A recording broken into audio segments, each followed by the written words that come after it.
तपाईँ चाहिँ काङ्ग्रेसभित्रको चित्त नदुखाउनुहोस् है। ल भन्नुहोस्। चित्त दुखाउनुहुन्न नि? दुखाउन कि तपाईँ काङ्ग्रेसभित्रको दही चिउरे है। आज धेरैले उदाहरण दिने गर्छ नि, कलाकारहरूले कलाकारकै क्षेत्रमा काम गर्ने हो, गायकहरू गाउने नै हो, अभिनेताहरूले अभिनेताकै काम गर्ने हो, अभिनेत्रीहरूले अभिनेत्रीकै काम गर्ने हो, सेलिब्रिटीहरूको क्षेत्र फरक हुन्छ। आज हेर्नु न, भनेको राजनीति चाहिँ तपाईहरु पेसावरहरूको बिर्ता हो। 46 सालमा तपाईँ त केट नै हुनुहुन्थ्यो, हामी लडेको क्या। हजुर। 62-63 सालमा सञ्चारकर्मी भएर हामी लडेको, सडकमा हामी पनि गएको होइन। राजतन्त्र फाल्ने लडाइँमा हामी पनि लडेको, जनता नै लडिदिएको। न त तपाईँहरू बदाम र सुन्तला खाएर बस्नुहुन्थ्यो खुला मञ्चमा। हामीले यो पालि मुद्दा परेका कुनै पनि भ्रष्टाचारको मुद्दामा मुसिएका कसैलाई पनि टिकट दिएको छैनौँ। म विजय कुमार गच्छदारको नाम भनेको भनै छु। विजय दाईको केसमा पनि अब मलाई लाग्छ त्यो चाहिँ अब त्यो समुदायलाई पनि समेट्न एकदमै महत्त्वपूर्ण थियो। यसको जवाफ तपाईँहरूसँग हुँदैन क्या? हजुर हैन? हजुर। यो देश बिगार्नुमा सबभन्दा धेरै जिम्मेवारी त काङ्ग्रेसले लिनुपर्छ नि। मेरो यो आक्रोशको प्रश्न त काङ्ग्रेसले बनाइदिया हो नि। किनकि जेठो कुनै पनि घरको जेठो मान्छेले त्यो घरको जस अबजस सबै ग्रहण गर्नुपर्छ। यो पार्टी जेठो पार्टी हो, यसले मुलुकको समृद्धिसँग नि र मुलुकको रूपान्तरमा उसले गरेको नेतृत्वको जस पनि उसले लिनुपर्छ। अहिलेसम्म जेठो थियो होला, नागरिकको जस अबजस पनि नेपाली काङ्ग्रेसले अहिलेसम्म जेठो थियो होला, अब त माइलो हुने दौड होला। एउटा नेताको छोरी पनि म माथि ट्याग छ क्या।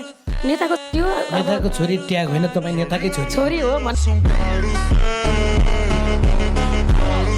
नमस्कार, जय नेपाल। यति बेला त तपाईँहरूलाई नमस्कार गर्नु त सजिलो, त तपाईँहरूको हातमा ग्लु लाएर छोडिदिनु पाए ढुक्क हुन्थ्यो होला। यहाँ राति सुतेको बेला पनि यसरी सुत्नुहुन्छ होला है तपाईँहरू। मैले के भन्छ भने यो मौन अवधिमा पैसा बाँडेर यता गरेर कसैले सोचेको छ भने त्यो मूर्खता हो।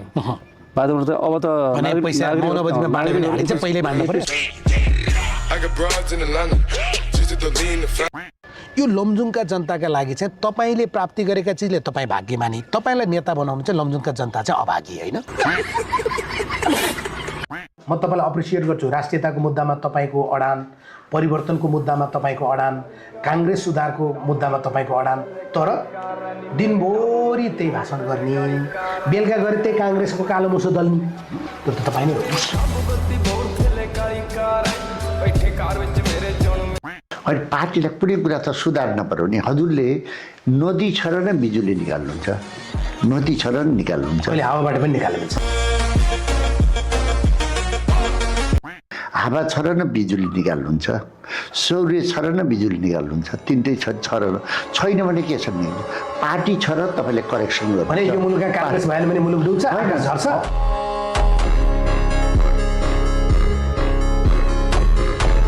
चुजुले यो 34 वर्ष सत्ता प्राप्त गरेर मुलुकलाई यो अवस्थाले बनाएको नि, यी सबै कानुन कारबाहीको भागी हुन्छन्।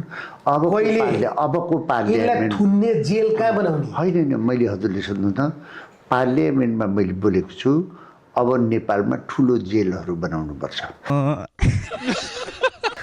मैले यो बोलेकै छु तपाईँलाई, त्यो धेरै हाइलाइट। यिनीहरू बस्ने जेल पनि, जेलको कोठा पनि यिनीहरू एकै ठाउँमा बस्ने चाहिँ बनाउनु हुँदैन डाक्टर चन्द्र भण्डारी। यिनीहरू फेरि त्यहाँ पनि षड्यन्त्र गर्छ। बन्दीपुर धरमपानीको सडकलाई बजेट छुट्याउनका निम्ति पहल लिदिनु पर्यो भन्ने धेरै सडकहरू छन्। मैले कतिवटा सडकका नाम लिऊँ तपाईँलाई होइन?